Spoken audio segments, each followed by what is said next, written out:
Disclaimer: the views and opinions expressed in this episode are those of the guests and do not necessarily reflect the official policy or position of USA Global TV and Radio. The content presented is for informational purposes only and is intended to foster open discussion and debate. Viewer discretion is advised. USA Global TV and Radio does not endorse any particular viewpoint and encourages viewers to seek out additional information and perspectives. Saving America with Dr. David D. Schein.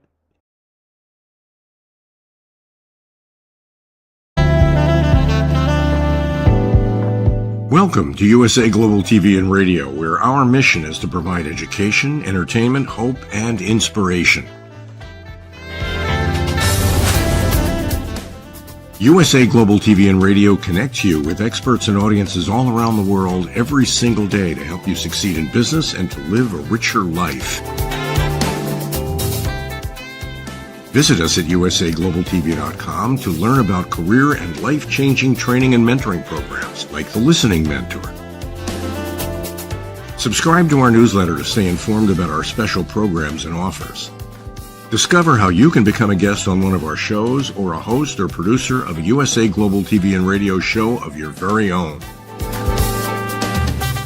That's USA Global TV and Radio, where the doctor is always in.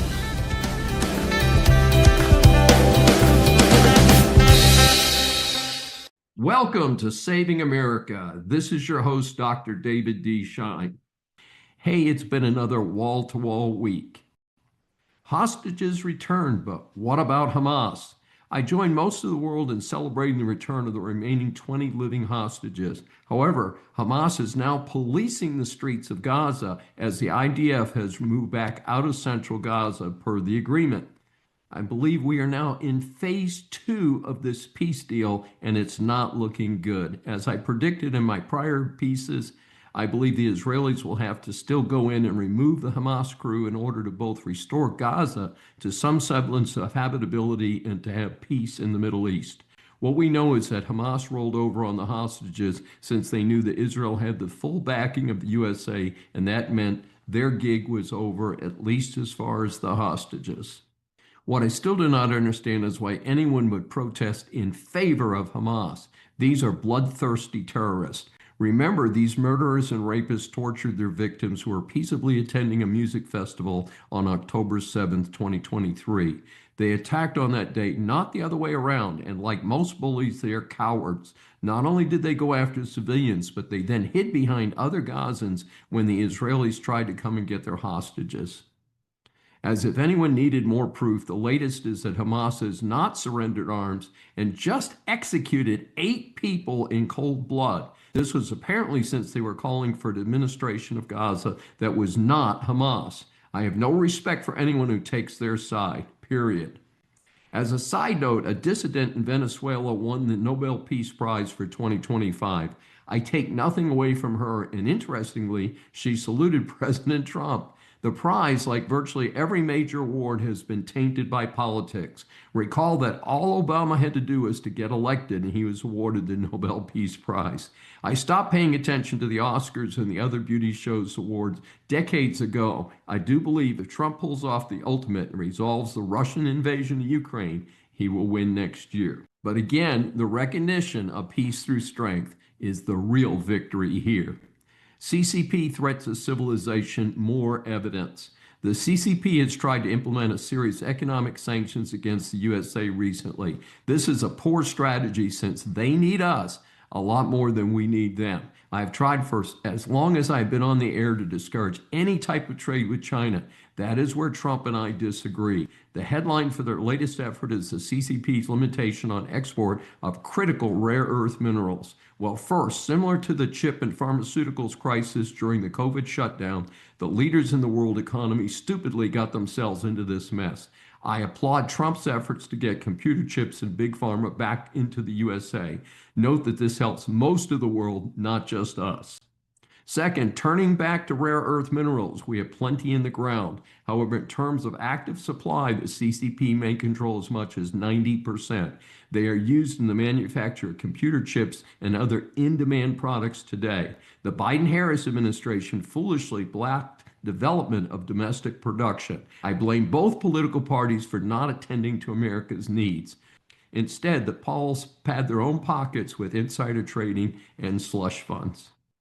Third, one positive headline is that Trump has now authorized what is labeled a mega mine in Alaska.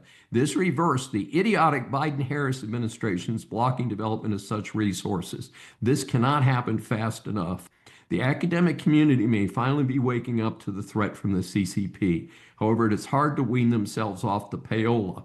I have previously reported on so-called Confucius Institutes on many college campuses. They provided so-called faculty and resources.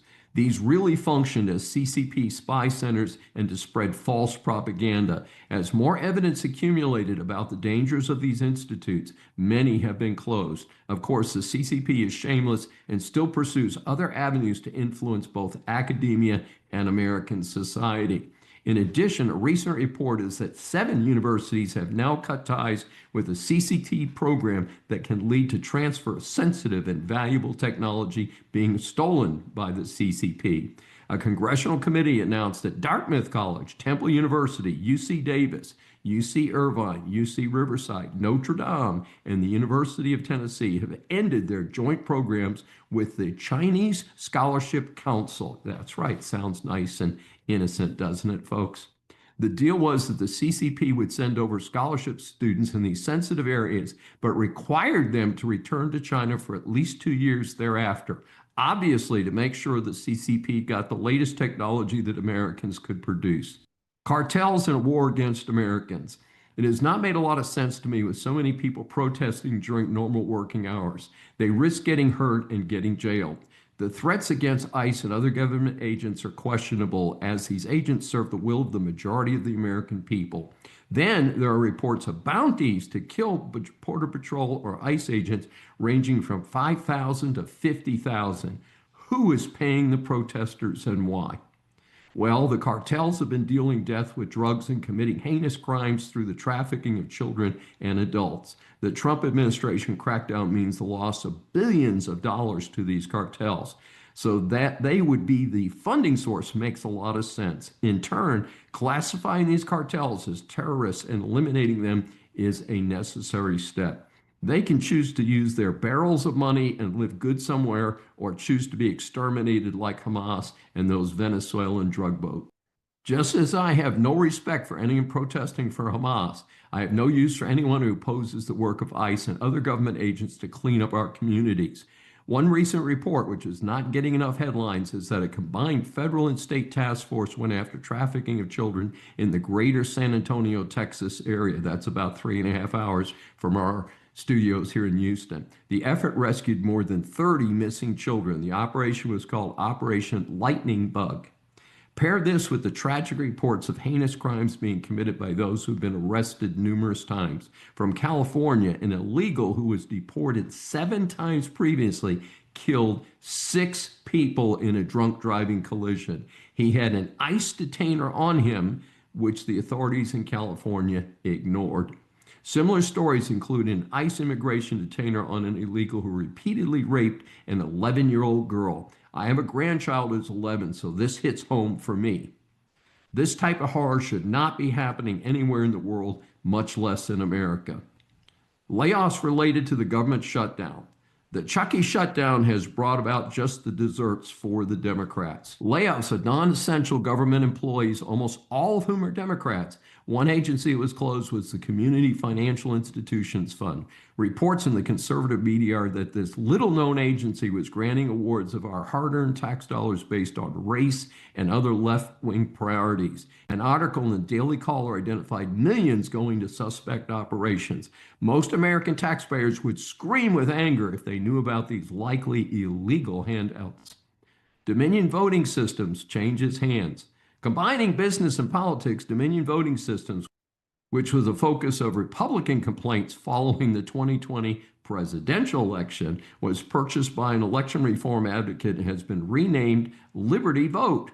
This was based on an article from the Daily Wire. The new owner promises positive election procedures going forward. Of course, Dominion was in the news over the last few years as certain allegations related to their machines were not supported and it achieved large settlements. My own take is that it's not the machines as much as those who are operating the machines. I call for much more federal supervision of federal elections and, if required, FBI intervention to make sure elections are run properly. Speaking of wasting taxpayer money, a recent Washington Free Beacon headline reads, "The United States has spent $110 billion on AIDS prevention. Less than half the money went to medical supplies and health workers," a State Department audit found. That's just the headline, folks. This is a stunning amount of money. I want to volunteer that I counseled employers through the AIDS crisis of the late 1980s into the 1990s. I'm happy to see that medical progress has been made. One of my former clients told me that he was diagnosed as HIV positive, but due to new medications, he was so clear of the virus that he could pass a blood test as not being positive. In any event, the article by Adam Credo points out the enormous waste, even in programs that are intended to do good. The point being that there is plenty of room to cut and achieve efficiencies in these government programs. And for my money, time to let state and local governments decide how to spend the money in their own communities. We taxpayers send tons of monies to Washington. Most of it is scraped off by the massive and inefficient bureaucracy and then doled out to the states like the feds or Santa Claus. Let's end that. I note that a former Saving America guest, Simon Hankinson, an expert at the Heritage Foundation, is quoted in the article. He references agencies with far left agendas that are being richly supported by your hard-earned tax dollars. There are plenty of other details in that article, and I refer you to that if you'd like to see more of the gory details of the waste of your tax dollars. Half-price books closing stores while Barnes & Noble is hanging in there. Dickens' famous novel was The Tale of Two Cities. Well, this is the tale of two booksellers. Barnes & Noble is the dominant force remaining in bricks and mortar bookstores. I thought sales were sliding toward ebooks and audiobooks, but no, hard copy sales are still rolling. A quick check indicated that B&N was founded in 1894 and has grown to 29,000 employees. B&N will open 60 new stores during 2025. Not So Rosy is a place that I used to patronize, Half Price Books, which has been around for 52 years. In fact, for many years, there was a location here in Houston that was not far from me. That location has been gone for a while now. The latest report from Half Price Books is they are closing locations in Texas and California. I find this interesting since with inflation and things, I would think that readers would be looking for bargains in books. The rub here is that the retail space is expensive, and as their leases expire, these stores cannot afford the increases in rents in certain markets. All 16 employees dead after a massive explosion at a factory in Tennessee. This happened at the 45-year-old Accurate Energetic Systems plant in rural Tennessee. I extend my sympathy to the families of the victims. I note that this type of tragedy is rare since the more dangerous of a production facility, the more there is an emphasis on safety. My own experience was in oil and chemical refineries. While they can be dangerous, they are some of the safest workplaces due to comprehensive and persistent focus on safety. I will later report on the cause of the large loss of life here. Due to the concern for safety, just entering the area where the entire building is destroyed and the embers are still burning is hazardous. This is an old story, but one that I really like. In 1974, a ship with 277 passengers caught fire and sunk in the oceans near Philippines. A woman named Candelaria Venezuela was one of the passengers. She clung to a sea turtle that swam up under her as she tried to survive in the water. The report is that she hung on for 2 days. When she was finally rescued by a Navy ship, the rescuers thought she was clinging to an oil barrel. However, the turtle pulled away and circled twice after she grabbed the life preserver. All rise. Our series of interviews for Saving America establishes that the world is full of interesting people. Once you hear from our next guest, I am sure that you will agree that she deserves a moniker of interesting person. Saving America welcomes Dr. Jennifer Smith, who is a subject matter expert in virology and immunology. After receiving her master's degree from the University of Georgia, she took a position in cutting-edge research laboratory with world-renowned virologist Dr. Robert Webster at St. Jude's Children's Research Hospital. There she managed an animal biosafety level 3 containment lab while studying influenza viruses. Her efforts and those of her team were rewarded by development of an effective poultry vaccine, as well as a vaccine to be stockpiled for use in immunizing humans against this lethal strain of the virus. She continued to work with Dr. Webster while she earned her PhD. Dr. Smith then joined NIAID's Center of Excellence for Influenza Research and Surveillance at the University of Georgia in a collaborative project with the Centers for Disease Control and Prevention. We know that as CDC. She assessed methods for improving delivery of vaccines for mass vaccination campaigns. In 2016, she transitioned from research science to public health, taking a position as an epidemiological specialist in the Disease Outbreak Control Division at the Hawaii Department of Health. She conducted disease investigations of communicable diseases of key public health interest. She was also instrumental in the COVID-19 pandemic response effort by identifying and investigating cases and contact tracing. Her experience led her to write the book, Pandemic in Paradise, an insider's view of COVID corruption in Hawaii. We had to shorten her bio so we would have time for the interview. We welcome Dr. Jennifer Smith for her first appearance on Saving America. It's, as you know, Dr. Smith, we asked 3 questions to give our audience a good flavor for the kind of work that you've been doing. I found your Brownstone article, Safe and Effective is Not Rooted in Science, fascinating. Let's start by discussing the word safe as it applies to the type of stuff we're working on. Yes, thank you, Dr. Schein, for having me on today. I appreciate your giving me this opportunity to talk about my recent work. So, we've all heard this marketing slogan, safe and effective, safe and effective. This mantra has been pounded into us over the last 5 years, but safe is really not scientific. So, the word safe can mean different things to different people. So the real thing that we should be talking about when it comes to vaccines is toxicity. So we know that all vaccines carry some risk, and toxicity is not binary. So it's not toxic or non-toxic. Toxicity is on a spectrum. So we really should be trying to determine how toxic they are and for whom. Well, that's a fascinating situation, and I think one of the reasons we get into this debate, isn't it, because some people will go and get a vaccine and be really sick, and yet these vaccines are designed that the majority of people get the benefit and don't get sick, right? Well, a true vaccine, the purpose of a true vaccine would be to induce an immune response or protect us from infection. So a true vaccine is meant to be a preventative. It's meant to prevent us from getting infected. Now, unfortunately, as I've dived more into this topic, I've learned that most vaccines that are out now are actually not preventives. They do not protect us from infection. So most vaccines that are on the market now, for example, the flu shot, is meant to decrease the length and severity of disease. Oh, interesting, because it's, I am a big flu shot person. I get one every fall, as a college professor. I'm exposed to an awful lot of people, literally hundreds. I also am a very business networking person. I go to a lot of business meetings and things. And just statistically, your option or your alternatives in terms of being exposed are fairly high. So I have been trained to get my flu shot usually the first week in September, last week in August. And I know that's a little early, and I'm now hearing the latest we're hearing is, well, you should get your flu shot in October because then you're closer to the flu season, so the immunization response doesn't run out before the flu season ends. But I'm tending to think that the difference between the end of August and October is not going to be great, right?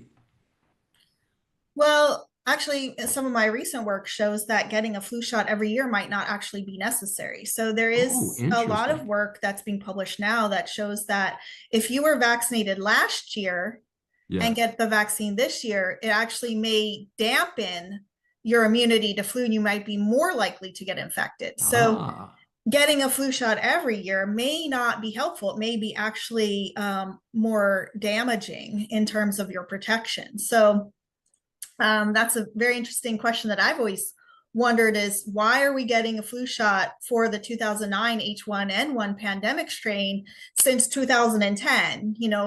by now everyone's has immunity to that strain. So why are we continuing to vaccinate people for the same flu strain year after year? Oh, that's an awfully a good question. And it's interesting because I've also had the RSV shot, which they didn't tell me when they gave it to me. One of the many problems you run into is that if you go to your local Kroger pharmacy or someplace like that where they're not medical specialists, they don't tell you things like on the RSV shot, I found out it's supposed to be every other year, which may tie in with what you just said. It's not designed to be every year. So I just had my second, which is 2 years later than the first one when I got my flu shot. And they also don't tell you which shots to get together and things like that. Seems that we could be better organized. Right. So in fact, there's actually probably no studies that show that you can get these vaccines simultaneously. So when they were telling people initially, when say for instance, the COVID mRNA shots came out, they said not to get them at the same time as any other vaccines. And then suddenly they changed their mind and said, yeah, sure, it's okay to go ahead and get them. So it's usually just for convenience sake, but there are actually no studies that have been done to show that that is actually beneficial. And it actually may put you at risk, more risks for adverse events when you multiply the injections that you're getting. Fascinating situation. A key part of your article discusses toxicity. Would you share with our audience the key concerns you have about toxicity analysis of the many drugs and injections that many of us take today, including what I just mentioned? Right. So we know that any substance that we inject, inhale, or ingest can be toxic. In fact, even water can be toxic, based on dose. So, we have people who can actually overdose on water. So the fact that they say that vaccines are totally safe it's inaccurate and it's misleading. What we really need to do is look at the ingredients. What are we injecting? So the first thing I break down in terms of this proposed vaccine toxicity index is looking at the ingredients of a vaccine, because that's going to be where most of the toxicity is going to come from. So we know that there's 26 different vaccines that contain formalin, which is a known carcinogen. There are 24 vaccines that contain aluminum, which is a known neurotoxin. So it's really important, first and foremost, to know the ingredients in the vaccine that you're going to be getting. Are both of those chemicals that you just mentioned preservatives? No. So formalin is used to inactivate viruses. That means that makes them no longer able to replicate. And then the aluminum is known to be an adjuvant, which means that is helpful in stimulating or inducing an inflammatory response to help induce the immune response you want to the antigen that's in the vaccine. Interesting, because I'm allergic to thimerosal, which is the very common preservative. And I found out in an interesting way, for many years I wore contact lenses. And when I first got them, the eye drops were preserved with thimerosal. And I was very allergic to it. And so today, when I get my flu shot, I get the refrigerated flu shot, which is not preserved, because the traditional flu shot that's shelf stable is shelf stable with thimerosal, which I understand the current Department of Health and Human Services is talking about banning, because apparently a lot of us are allergic to it. It's not a good substance. I think it's mercury based. Yes, so it's actually methylmercury, which is toxic. It can cross the blood-brain barrier and become a neurotoxin. Actually, Robert F. Kennedy Jr., the current secretary of HHS, just removed thimerosal from all. So thimerosal, the only vaccines that contained thimerosal at this point were flu shots. So multi-dose vials of influenza vaccine. So that has now been removed. So all flu vaccines now should be single dose flu shots and should not contain any thimerosal. Thank you for giving us that better pronunciation. Obviously, I'm not a pro in your area. What's your scientific recommendation for resolving the safety versus toxicity issue? How would this be applied to vaccines being distributed in the future? In other words, are we looking at and maybe with the help of the current HHS secretary, trying to be safer in a safer way, if you know what I mean. Right. So what I'm proposing is a vaccine toxicity index. So scoring vaccines based on different categories, different criteria, and I break that down in my article. So again, looking at the ingredients, what ingredients do they contain? Do vaccines contain aluminum? Are they developed and produced using aborted fetal cell lines? So looking at that, I would propose scoring this. So as I worked in public health, we used to do foodborne illness outbreak investigations.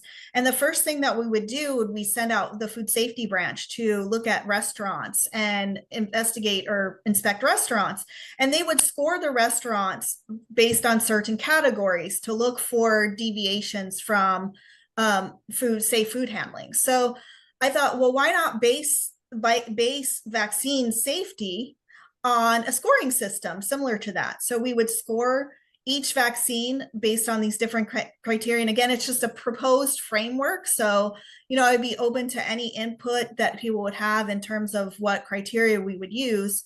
Again, just looking at which vaccines would be more toxic, and then for which groups would they be more at risk for toxic events. Well, it is an interesting subject, and of course we already touched on one of the pivotal issues, which is well, you've mentioned two. One is, do we really need to do these annually, like they pushing? I mean, my health insurance carrier sends me a reminder. My university is giving flu shots out on campus for free in a couple weeks. And this is a big societal push, especially for people that are very visible out in the urban landscape, as I am here in Houston, Texas. And yet it doesn't sound like we've done a lot of good research on what to do together. Like my debate is, my current personal debate is whether to get another COVID-19 booster. Go ahead, tell us what you think. No, I Okay. do not recommend anyone get any more of those. So it's actually an interesting discussion I've had with people, because the problem with the mRNA injections, it's not a vaccine. So it's not preventing infection or transmission of anything. So what we're doing is actually skewing the immune system. Unfortunately, we're skewing the immune system not only to one single viral protein, but we're also skewing the immune system towards tolerance, which is very problematic. So what does that mean? That means that your body, after the third shot, usually will produce more IgG4, which means that now when you encounter the spike protein, your body's no longer going to see it as dangerous and will no longer respond in a natural way. So that may be helpful, because we know that COVID, the disease, is actually immune dysregulation. So dampening the immune response at this point may actually be helpful. So the only conundrum that we have now is because they want to pull these mRNA injections off the shelf, which I think is very important and should have been done a long time ago. But at the same time, they're not offering anything to fill the gap. So yes, we need a therapeutic. We need therapeutics and treatments to fill the gap for the space that they're taking this mRNA injections away. So again, like I said before, most of these injections are just meant to decrease the length and severity of disease. But what we should really be looking at is effective antiviral therapies. Well, it sounds like you're on the right track, and we appreciate your getting out there and letting people know, and especially with an article like the one I saw that got me introduced to you through Brownstone Foundation. How can our audience get more information about you and your important work? So I have a Substack, Smith's Virology blog. You can follow me there, join, support my work if you feel led. I also have a website, smithsvirologist.com. You can look up my background and education and experience there, as well as all of my interviews and podcasts and radio interviews are listed there as well. Fantastic. Please proceed. Welcome to Saving America. This is your host, Dr. David D. Schein. Our series Interviews for Saving America establishes that the world is full of interesting people. Once you hear from our next guest, I'm sure you will agree that he deserves the moniker of interesting person. Saving America welcomes Joel Gardner. He is the president of the Jefferson Council, a special organization at the University of Virginia. Joel is a graduate of UVA twice with his BA and then his law degree.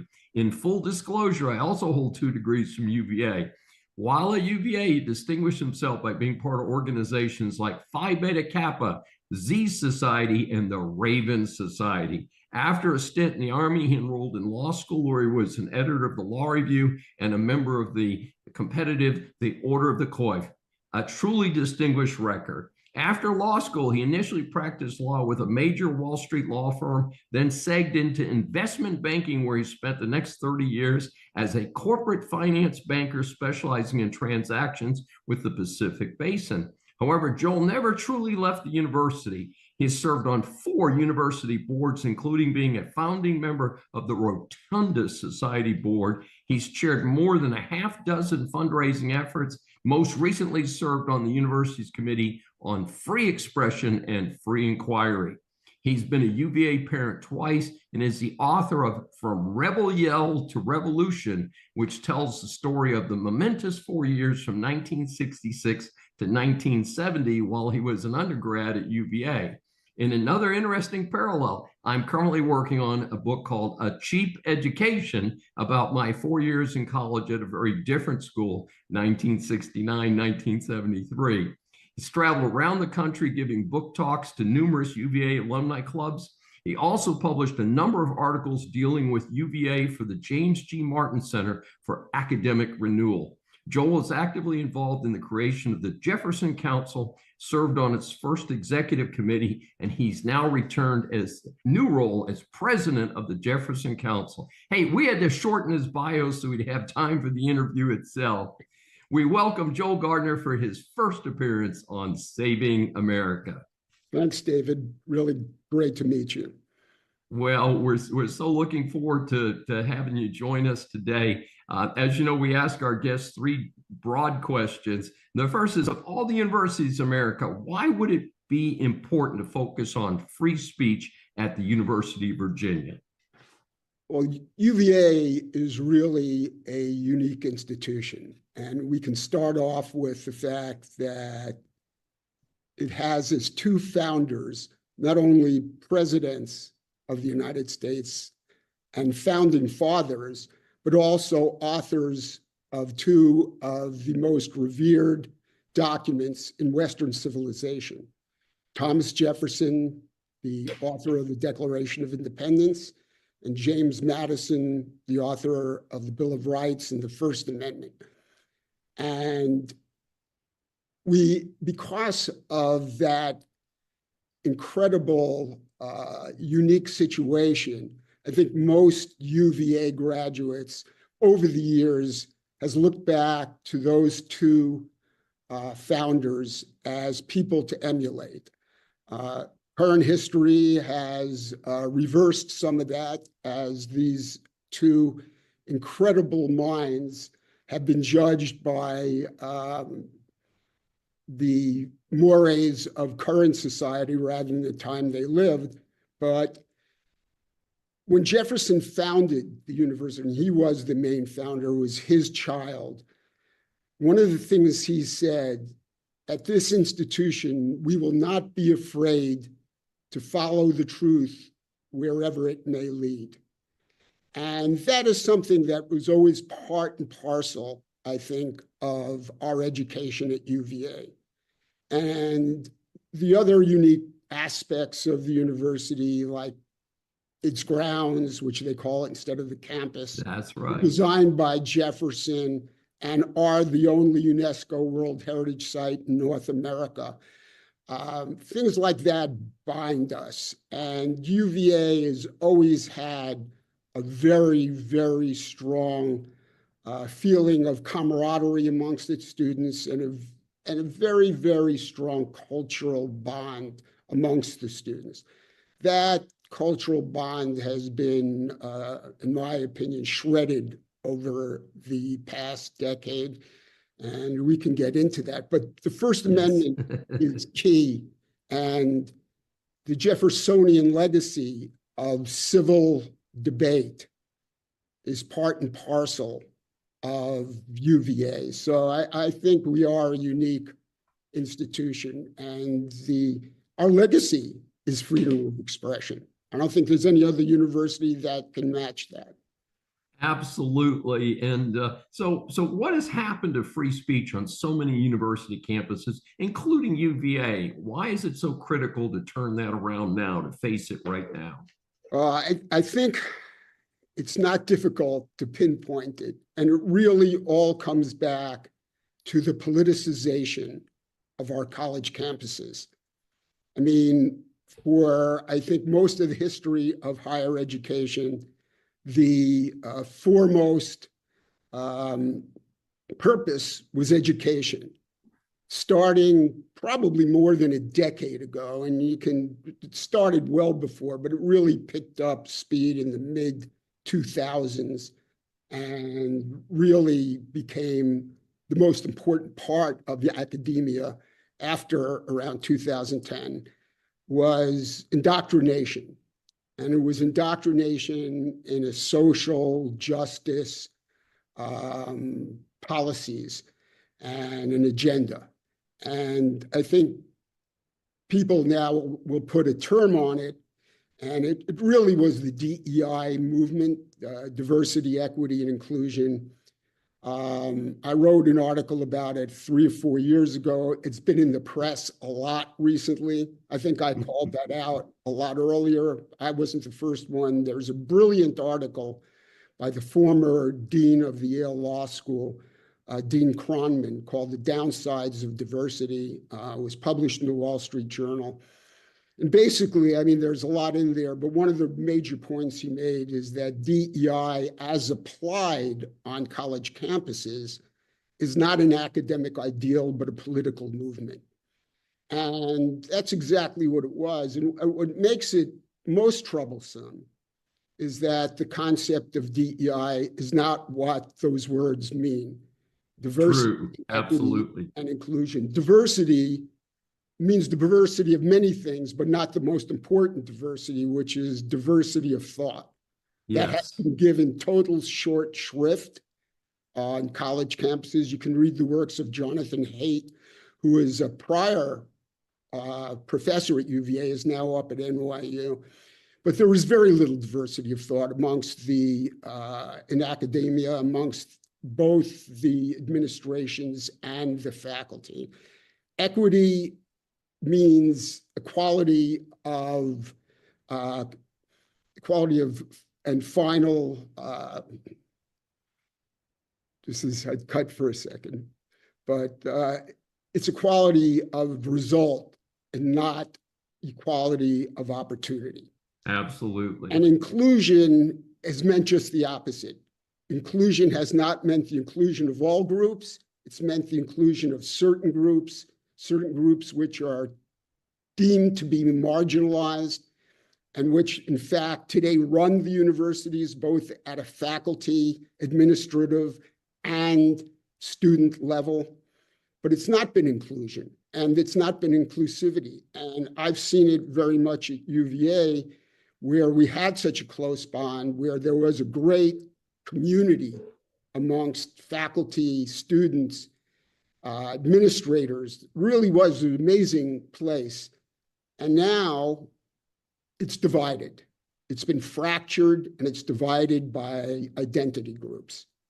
And it's broken my heart to see that, because I think, as you kind of detailed in my biography, UVA has been in my heart and soul since I stepped on the grounds in 1966, never truly left it. And it's really terrible to see what's become of the community, the sense of community and camaraderie there. Well, it's interesting for us in my approach here in Saving America, because we interviewed a fantastic young lady. She happens to be up in a college in Maryland. She's a senior now.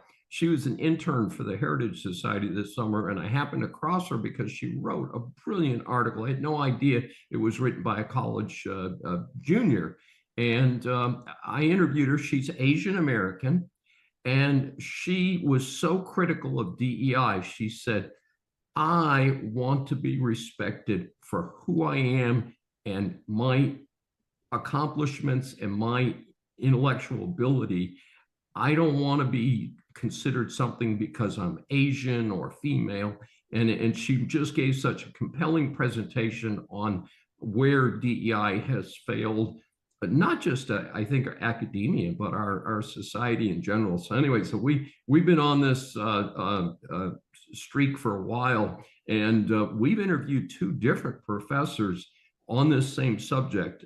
We interviewed a professor who was fired from a university in Bakersfield, California, because he spoke out for conservative causes. And before he was fired, by the way, I got a chance to go out and speak on that campus. So I thought that was kind of interesting. And then I just interviewed Amy Wax, who you may have crossed her name.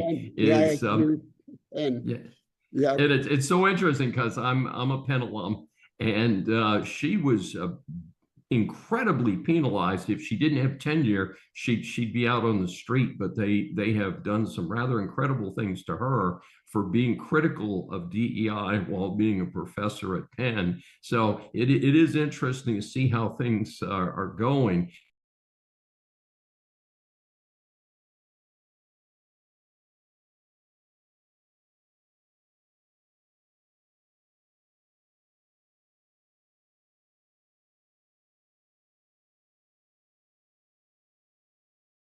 So our third question is, what is the purpose of the Jefferson Council, and how has its work to date improved the matter of free speech at UVA, and what more needs to be done in this regard? Okay. Jefferson Council was formed over 3 years ago by a group of alumni who saw what was going on at the university and was very concerned. I think anybody who was focused on life at the university and had an interest, whether you were an alum or a faculty member or a parent, I could see that there was what I would call a free speech suppression. And it wasn't suppression by fiat, it was suppression de facto. And that suppression was, if you did not agree with the agenda that was being propagated virtually on a daily basis on the grounds, you were going to be marginalized and you were going to be attacked on social media, and students were afraid to speak up in class. And just to show that that's, I think, what a lot of us were seeing, but that was in essence, there was not intellectual diversity. There was a fear of people from moderate conservative to more strongly conservative speaking up on the grounds. And the group saw that, as well as attacks on our founder, Thomas Jefferson, who's known as Mr. Jefferson in Charlottesville and on the grounds. But, you know, we all recognize he, like no other human, was a perfect human being, that his contributions, not only to our university, but to our nation and Western civilization, far exceeded, you know, his, what in today's world is considered, you know, and should be considered to be failings in terms of the social contract. But it wasn't in his day. And as I said, you know, his contributions far surpassed that. And he was revered on grounds. And I think a lot of the attacks on the Jeffersonian legacy, not only him as a person, but his, what I've mentioned before, his mandate that the truth be followed, no matter where it may lead. That just wasn't the case anymore. The truth wasn't being followed, the agenda was being followed. And so these alumni got together. We had a number of pillars I mean, free expression and diversity of thought was one, the Jeffersonian legacy was another, the integrity of the Jefferson grounds was another, which is, of course, distinct to UVA. And the fourth was our honor system, which was a revered part of tens of thousands of UVA graduates for over a century, and which was in the process and has continued to be eviscerated to an extent that it's barely recognizable to what it was. But I think if you asked what most students remember from their time at UVA, it was the concept of honor and the importance of being an honorable person, more important than wealth, more important than success, was being a person of honor and integrity. And that was imbued in us back then. And it was not even slowly, it was quickly being frittered away. So that was another one of our mandates. But those were sort of the founding principles. As time went on, we grew in numbers. We've got over 3,000 members today. People concerned about the university. And I think we've played an amazing role in helping to foster intellectual diversity and freedom of speech. And we've done that in a number of ways. First, we brought many speakers, well-known speakers, moderate, conservative speakers on grounds. We had Vice President Pence, we had George Will, we've had academic speakers like Heather McDonald. And I think we brought people to the grounds that never would have been here if it wasn't for us. Secondly, and I think very, very importantly, is we have focused granularly on events on the grounds and have shined the light of day on them and have educated the university community to how freedom of expression and fairness to all students has been abused. And I think that would have gone uncommented on if we hadn't been out there willing to hear from students and faculty members about what was going on. They felt comfortable speaking to us, and we brought that to the public. And I think that's had a lot of consequence. I can tell you the formation of the Free Speech Committee that I served on was very much in response to some of the writings I did to the public. At that time, interestingly, I had also said the university should adopt the Calvin Committee principles on the university not taking institutional views on political and social matters. That was deep-sixed by the powers that be at the time. And now just recently, they suddenly discovered how important that is, not to be commenting on public affairs because they came under quite a lot of scrutiny and bad publicity. Yes. But I think perhaps those were two ways in which I think we have fostered trying to have a level playing field for the free expression on grounds, is that we've had the back of individual students, student groups, and faculty, and I think have given them the courage and the comfort for them to come out and speak, knowing we are there to back them up, when before, in many ways, they would have been criticized and in certain ways had, because it's true, had actions taken against them. I mean, there's certain individual students in the stories, I mean, I could go on for the next half hour talking about how individual students have been mistreated in abominable ways by the administration in that regard. And it's important for people to know, because any parent that would learn of some of that stuff, and most alumni that would learn of that, would be horrified. And I think part of the problem is that most alumni are not aware of what is going on. The administration tells its story. They tell a wonderful story. They have multi-million-dollar PR departments behind them. And most people hear certain things that come out in the university official statements and take that as fact and don't understand that what's going on. And just as it happens today, I think it was last night or very recently on the Joe Scarborough show, and he's not a particularly conservative commentator. His daughter goes to UVA.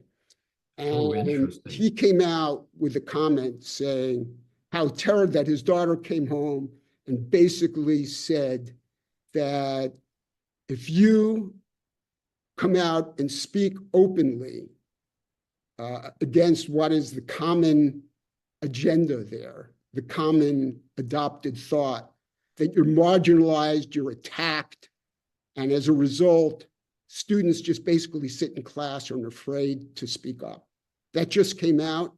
You can find that online. But that's the truth, and people don't understand it. It's denied by the administration, because if you believe what they say and the positions they take, you'd never know it. But they talk the talk and they don't walk the walk, which is why an organization like the Jefferson Council is so important, not only to the University of Virginia, it's important to universities across the country. And now there are many, many groups similar to UVA. There's a group called AFSA, which I think now is 26, 27 similar groups to the Jefferson Council around the country, we were one of the founding members, 5 or 6 founding members, and they're around the country.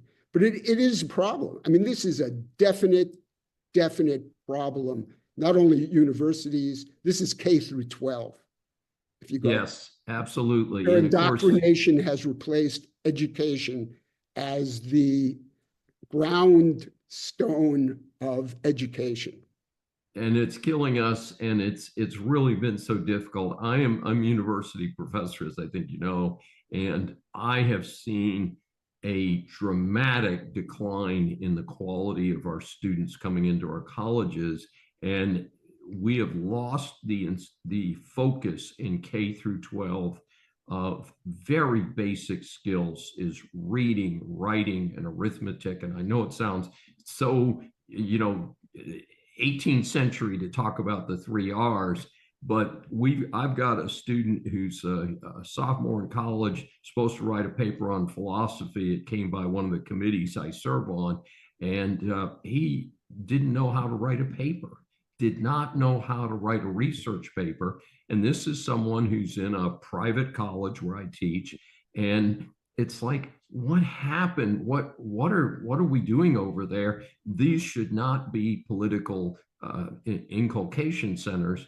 And even if you are a political inculcation center, at least teach them how to read and write and how to, put sentences and paragraphs and things together. That's why I was so impressed with our visitor from the Heritage Society, the summer intern, because her writing was clear and positive. She was a great speaker, and it's like, where are the rest of these college students today? And I would say UVA, where I taught while I was working on my doctorate in the early 2000s at the McIntire School of Business, I can tell you it was a very good experience for me, because the students were articulate and on top of things. But I know things since that was about the year 2003.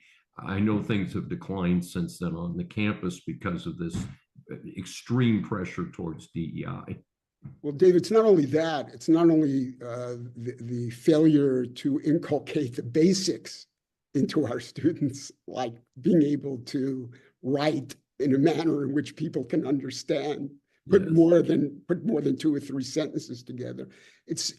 They don't teach history anymore. I mean, there was a history requirement when I was an undergrad. There's no history. Sure. A lot of people graduate having no knowledge of our own American system, of our own American history. Forget about world history. or Western civilization is now a horrible concept, to many of the people with the agenda. I mean, it's just terrible. I mean, the fact that I'm the son of an immigrant who escaped the Tsar at the turn of the last century, came over here, grew up in extreme poverty on the Lower East Side. I mean, to live in a society that has created more freedom and more wealth than any society in the history of the world is a blessing. And it's something that every student should understand. Without this country, without America, without our history, without our traditions, without our freedoms, there are tens of millions of people who would have suffered horrible existences. Hundreds of millions, probably. Yes, I think hundreds of millions is very safe, and we've developed so much.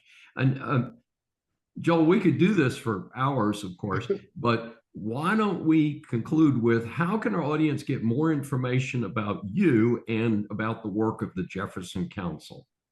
I think they could, if they really want to know about me, they can read my book, because they'll know more than they ever need to. But that book really is a commentary on the other period in our recent history, which was somewhat similar to what is going on today. It was during the Vietnam War.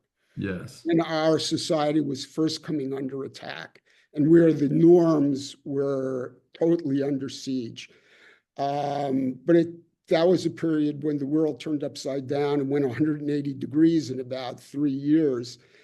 They can read my articles at the James Martin Center. Could just go online, Google James Martin Center for Academic and Renewal, and read my articles about the politicization of the college campuses and what I call the new McCarthyism at the University of Virginia. The Jefferson Council, I would say just go to our website and just Google the Jefferson Council UVA, and you will find on our website, you can join up, and right there, we publish news stories all the time.